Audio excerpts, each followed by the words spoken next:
फरमाया इल्ला अला अज़वाजिहिम, सिवाय अपनी बीवियों के, अपनी शर्मगाहों की हिफाजत करते हैं, ख्वाहिश पूरी नहीं करते सिवाय बीवियों के, फ़इन्नहुम गैरु मलूमीन, फरमाया ये लोग काबिल मलामत नहीं है जो बीवियों के पास जाते हैं। इसी आयत की रोशनी में उलमा ने लिखा है, फतावा काजी खान फ़िक़्ह हनफ़ी की बड़ी ज़बरदस्त किताब है, कई सौ साल पहले लिखी गई। उसमें लिखा है कि एक आदमी दे दनादन शादियाँ कर रहा हो, दे दनादन उन्होंने लिखा, मैं बता रहा हूँ, ज़्यादा शादियाँ कर रहा हो और उसकी नीयत सिर्फ ये हो कि मैं ऐश के लिए कर रहा हूँ। किसके लिए कर रहा हूँ?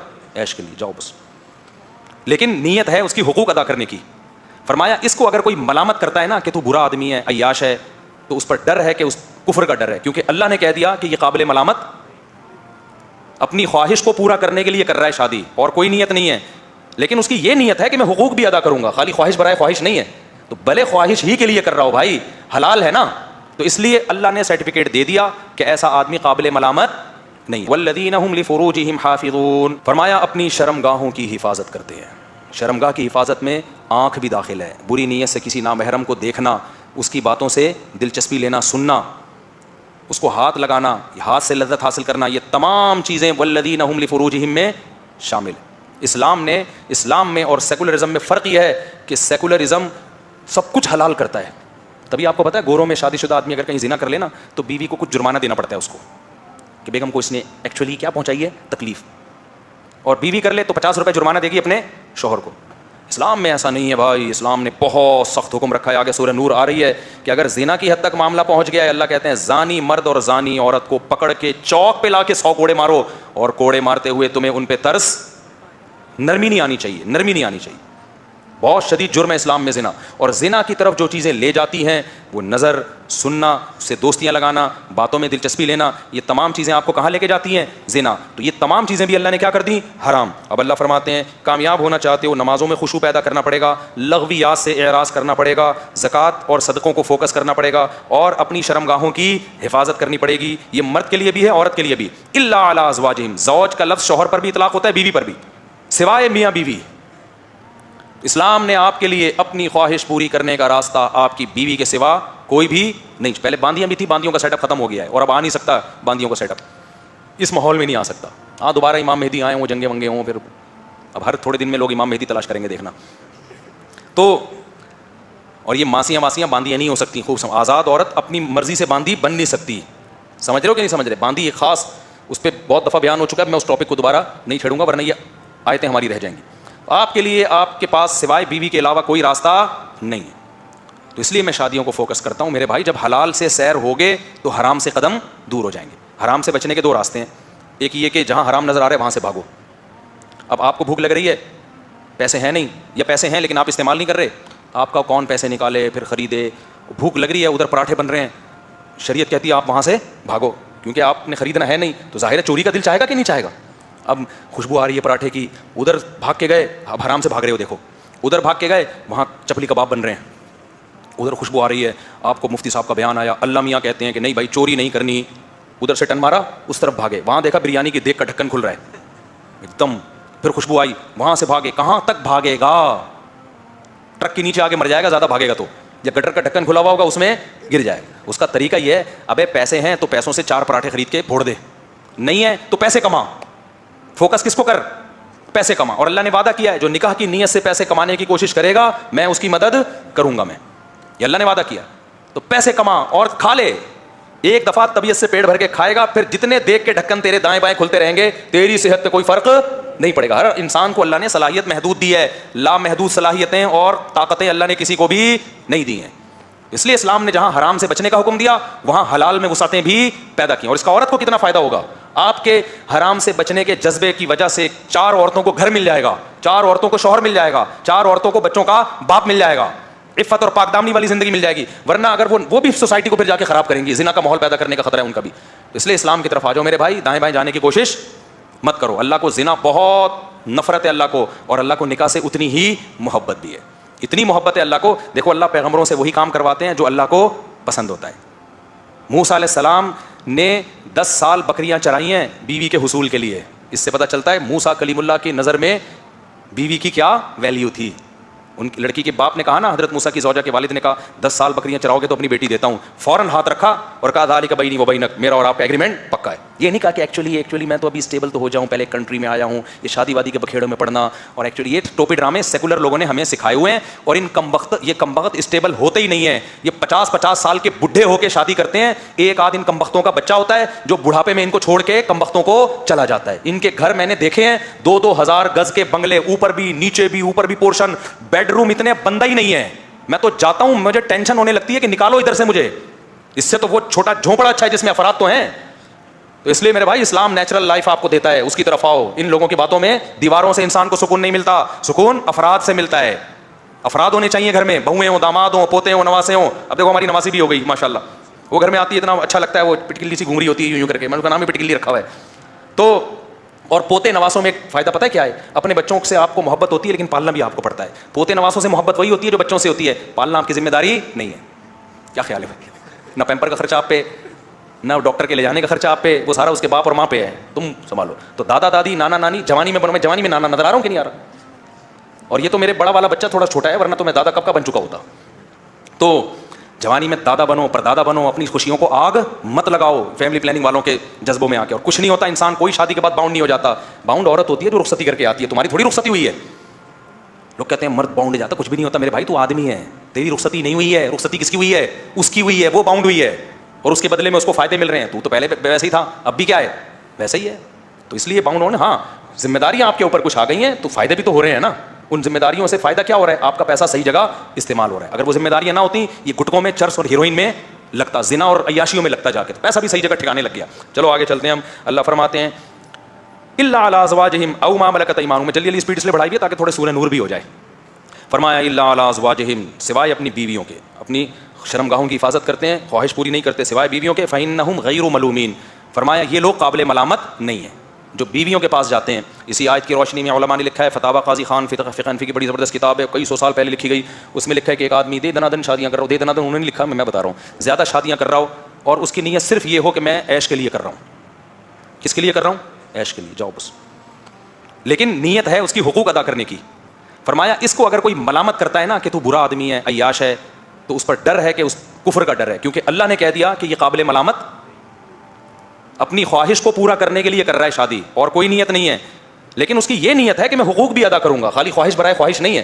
तो भले ख्वाहिश ही के लिए कर रहा हो भाई, हलाल है ना, तो इसलिए अल्लाह ने सर्टिफिकेट दे दिया कि ऐसा आदमी काबिल मलामत नहीं है। हाँ वो अय्याशी के जिसमें हुकूक अदा करने का इरादा नहीं है आपका, बस अय्याशी है कि अय्याशी उड़ाऊंगा, जैसे बाज़ लोग कर रहे होते हैं, 2-2 3-3 लेके घूम रहे हैं, बड़ा गर्क किया हुआ है उनका, हुकूक अदा नहीं हो रहे, फंस गई वो बेचारी, तो वो जुल्म है। तो अगर कोई अय्याशी की करे नहीं, अय्याशी की नीयत से सुन्नत पूरी करने के लिए कर लें, किसी को सहारा देने के लिए कर लें, कुछ नहीं होता यार, चलो अय्याशी के लिए ही कर रहा है, हलाल कर रहा है ना, हराम से तो बच रहा है और हुकूक भी पूरे करेगा, तो भी ये काबिल मलामत बोलो नहीं, अल्लाह की नज़र में नहीं है, बाकी गवर्नमेंट की नज़र में या कौम की नज़र में है, तो अल्लाह ने कह दिया मलामत नहीं है। फ़मन इब्तग़ा वराअ ज़ालिक, अल्लाह कहते हैं जो इसके अलावा कोई और रास्ता इख्तियार करेगा बीवी के अलावा, इसमें हैंड प्रैक्टिस भी आ गया, क्योंकि अल्लाह ने ज़ालिका ना इशारे के वक्त कहा जाता है, हाथ से इशारा, अल्लाह ने बीवियों की तरफ इशारा करके कह दिया कि ये तुम्हारी बीवियाँ हैं, इसके अलावा कोई और रास्ता इख्तियार किया, फहुश फिल्मों का रास्ता, हैंड प्रैक्टिस का रास्ता, ज़िना का रास्ता, लड़कों से बदफेली का रास्ता, अल्लाह कहते हैं फ़उलाइका हुमुल आदून, ये लोग अल्लाह की बाउंड्री को क्रॉस करने वाले हैं। अल्लाह ने एक बाउंड्री लगाई हुई है इंसान के गिर्द, आप गधे घोड़े बन के उस बाउंड्री को क्रॉस नहीं कर सकते। गर्लफ्रेंड बॉयफ्रेंड का कल्चर सोसाइटी में बहुत फैल रहा है, खूब समझ लो, गधे घोड़े मियाँ बीवी नहीं होते, उनके भी फिजिकल रिलेशन होते हैं, गर्लफ्रेंड बॉयफ्रेंड का भी फिजिकल रिलेशन होता है, वो मियाँ बीवी नहीं होते। मैं बार बार कहता हूँ, जो व्लॉग में अपनी गर्लफ्रेंड को ला रहा है, नीचे कमेंट्स में किया करो, तू वो काम कर रहा है जो गधे और घोड़े करते हैं। गधे का गधी से फिजिकल रिलेशन होता है, शादी नहीं होती, घोड़े का घोड़ी से फिजिकल रिलेशन होता है, शादी नहीं होती। कुछ टाइम वो भी इकट्ठे घूम भी लेते हैं, आप कह सकते नहीं गर्लफ्रेंड तो लिविंग रिलेशन है, गधे घोड़ी में तो नहीं भाई, उनका भी होता है। आप गधे को जरा गधी से दूर करने की कोशिश करो, 2 लत्ती आपकी भी टिका देगा वो, उनका भी कुछ वक्त तक रिलेशन, घोड़ा जो है ना घोड़ी के साथ ही खड़ा रहता है, आप हटाओ तो सही, वो मारेगा आपको, चमाट मारेगा, इतना रिलेशन तो उनका भी होता है।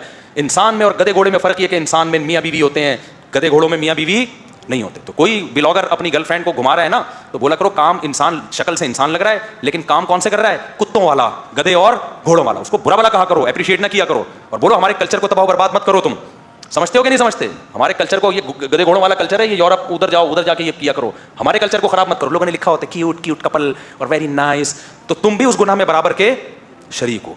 समझते हो? सिर्फ सूट टाई से नहीं पता चलता इंसान का, हरकतों से पता चलता है कि गधे को आप सूट टाई पहना दो तो ये थोड़ी कि वो पढ़ा लिखा आदमी बन जाएगा। तो अल्लाह ने क्या फरमाया, वल्लज़ीना हुम लिअमानातिहिम व अहदिहिम राऊन। ये भी बड़ी मुश्किल आयत है भाई। कामयाब लोगों की अलामतें बयान की जा रही है ना। अल्लाह कहते हैं ये वो लोग हैं जो अपनी अमानतों और मुआहिदों के पाबंद होते हैं। ये चीज़ आज मार्केट में शॉर्ट, पाकिस्तानी होना, 2 नंबर होना, एक ही चीज़ के 2 नाम। मालिक मकान को कभी कोई टाइम पे किराया नहीं देता। मुआहिदा था ना आपका 5 तारीख तक दे देंगे, कौन देता है? 10-10, 15-15 तारीख चलाते खींचते चले जाते हैं। उसका घर आपके पास, हालांकि मैं मालिक मकान नहीं हूँ, मैं किराएदार हूँ। मैं मालिक मकान होता ना, आप कहते हैं मुफ्ती साहब के किराएदार ने तंग किया हुआ है तो यहाँ बैठ के उसको सुना रहे। लेकिन मैंने देखा है किराएदार ज़्यादा ज़हनी टॉर्चर करता है मालिक मकान को। उसकी चीज़ें इस्तेमाल ऐसे करेगा, नल के तोड़ देगा, बेसन तोड़ देगा, चीज़ों की वाट लगा देगा। वो अपने घर को बड़ी तमीज़ से चलाएगा, रंग जगह जगह से उखड़ रहा होता है। तभी आजकल लोगों ने किराए पे घर देना छोड़ दिया, क्योंकि अपना घर समझ के इस्तेमाल नहीं करते उसको। तो कोई भी चीज़ आपके पास है, आप ड्यूटी पे हो, आपको तनख्वाह मिल रही है, तनख्वाह पूरी ले रहे हो, आपका मुआहिदा हुआ है कि आप काम पूरा करोगे, काम में डंडी मार रहे हो, तनख्वाह पूरी ले रहे हो, तो मुआहिदा पूरा करने वाला आप नहीं कहलाओगे। अल्लाह की नज़र में मुआहिदे की खिलाफ वर्जी करने वाला कहलाओगे। तो आज जापानियों में हमने सुना भी देखा भी, एग्रीमेंट के पाबंद होते हैं। और हमारे पाकिस्तानियों को देख लो, कोई वादा करेगा टोपी करा रहा होगा शुरू से ही। तो इंसान की ज़बान एक होनी चाहिए। 2 नंबरी चीज़ों में तो बहुत 2 नंबरी है। ठेकेदार अपने लिए जो घर बनाएगा बड़ा ख़ानदानी, बेचने के लिए जो बनाएगा ना, आप उसमें कील तो ठोको, पूरा प्लस्तर निकल के गिरेगा उसमें। हो रहा है कि नहीं हो रहा? एतमाद ही खत्म है। इसलिए मैं कहता हूँ यहाँ बिजनेस मत करो। एक खातून का चंद दिन पहले मैसेज आया, मेरे 1 करोड़ रुपए मैंने अमेरिका से पाकिस्तान में भेजे, बड़े दाढ़ी पगड़ी टोपी नेक आदमी, उन्होंने कहा मैं पैसे लगाऊंगा आपको दूंगा मैं हर महीने इतने देने के बाद उन्होंने कहा पता नहीं नुकसान हो गया, खत्म, मेरे 1 करोड़ डूब गए।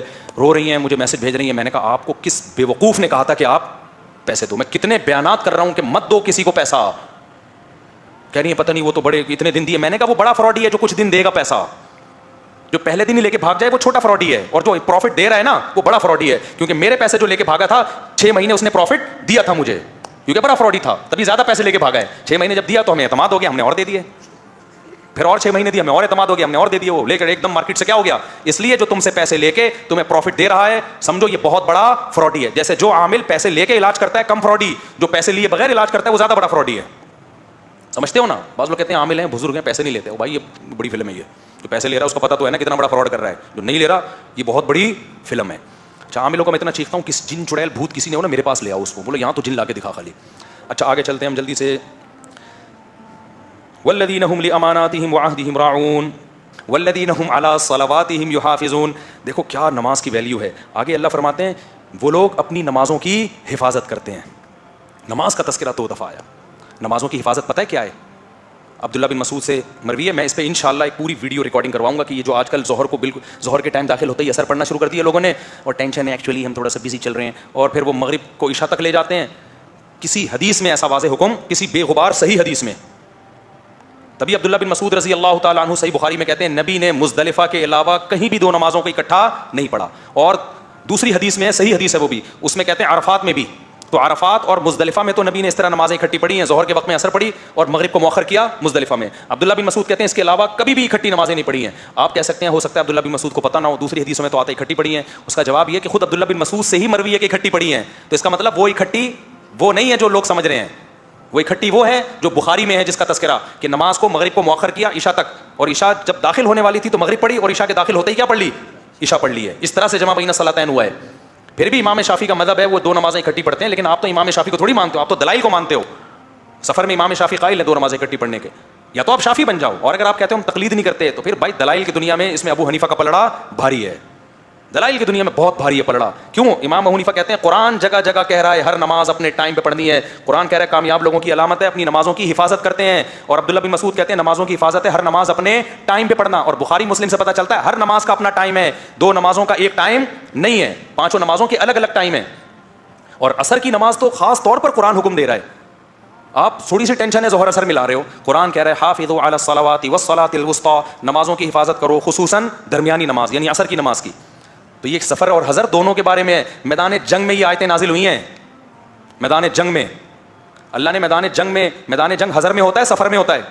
और जितनी टेंशन मैदान जंग में होती है इतनी टेंशन जेहलम अकेडमी में नहीं होती कि आपने ज़ोहर असर इकट्ठी पढ़ना शुरू कर दी। मैदान जंग में अल्लाह कह रहा है मैदान जंग में नमाज का तरीका बदल दिया।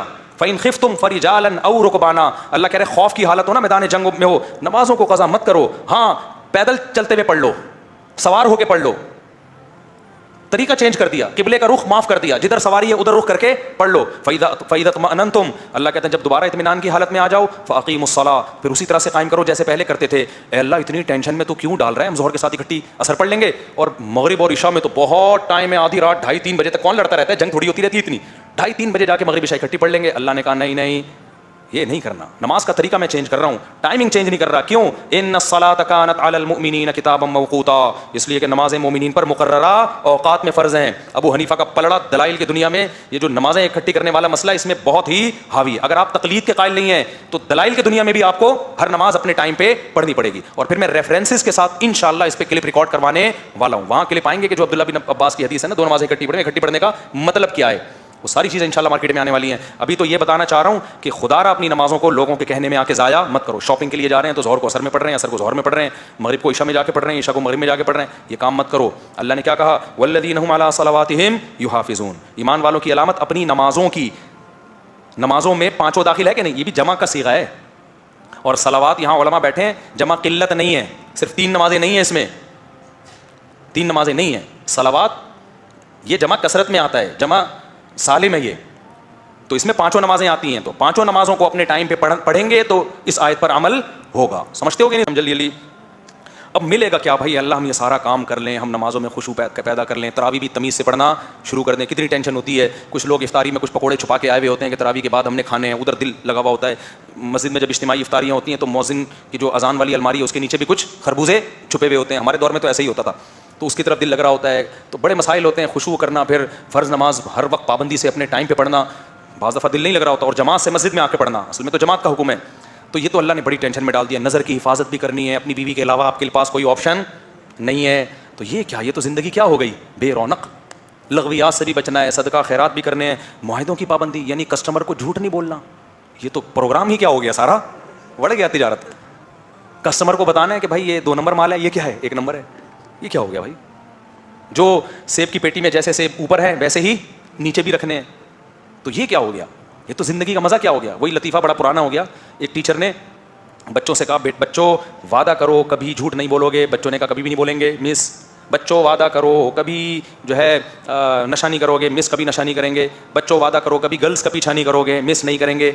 बच्चों वादा करो मुल्क पे जान देने की बारी आई तो दे देंगे। उन्होंने कहा दे देंगे। ऐसी ज़िंदगी का हमने करना भी क्या है जिस ज़िंदगी में ना गर्ल्स का पीछा है ना छुट्टे हैं, सारा सही सही गुजर रही है, तो क्या करना है, सब मुल्क पे जान ही कुर्बान करनी है।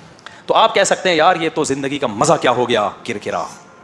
ज़िंदगी का मज़ा क्या हो गया। अंग्रेज़ देखो कैसे मज़े कर रहा है, कैसे मज़े की ज़िंदगी उसकी, शराब कबाब नाइट क्लब और इंजॉय, ना बाप की टेंशन ना माँ की टेंशन। 25 दिसंबर को एक क्रिसमस के मौके पर अब्बा को एक दफ़ा फ़ोन कर लेते हैं, वो भी अगर बैलेंस हो, नहीं हो तो कोई बात नहीं, अगले साल करेंगे। ना अब्बा को आगा खान लेके जाना है, ना अब्बा को कहीं, ना बहनों की शादियों की फ़िक्र। खुद 18 साल के हुए, किसी गर्लफ्रेंड के साथ, बहन भी किसी बॉयफ्रेंड के साथ, लाइफ को एंजॉय। ना बच्चों की टेंशन, जब बच्चे ही नहीं होंगे तो टेंशन कहाँ से होगी। ना स्कूल की एंजॉय, बुढ़ापे में ओल्ड हाउस है गवर्नमेंट पालेगी, तो क्या यार ये ज़िंदगी है। अल्लाह ने कहा देखो ये टेंशन उठा के तुम एक नेक और इज़्ज़तदार इंसान बन जाओगे, और उसका सिला क्या मिलेगा, उलाइका हुमुल वारिसून। अल्लाह कहते हैं ये लोग वारिस हैं। वारिस कहते हैं, देखो वारिस वो होता है, एक हमें जब कोई चीज़ गिफ्ट देता है तो हम कबूल करें तो हमारी मिल्कियत में आता है ना, वरना हमारी मिल्कियत में नहीं आता। कोई हमें कोई चीज़ बेचे, हम खरीदें तो हमारी मिल्कियत में आएगी। हर चीज़ हमारी मिल्कियत में हमारे इख्तियार से आती है, लेकिन विरासत हमें ऑटोमेटिकली मिलती है। अब्बा का इंतकाल हुआ, आप विरासत कबूल करें ना करें आप मालिक बन गए। अल्लाह कहते हैं कि ये वो लोग हैं उलाइका हुमुल वारिसून, जो जन्नत के वारिस हैं, मरे और जन्नत के मालिक बन गए, यानी जन्नत इनसे कहीं भाग नहीं सकती है। अल्लज़ीना यरिसूनल फिरदौस, ये वो लोग हैं जो जन्नतुल फिरदौस के मालिक हैं। हुम फीहा खालिदून, हमेशा हमेशा उसमें रहेंगे।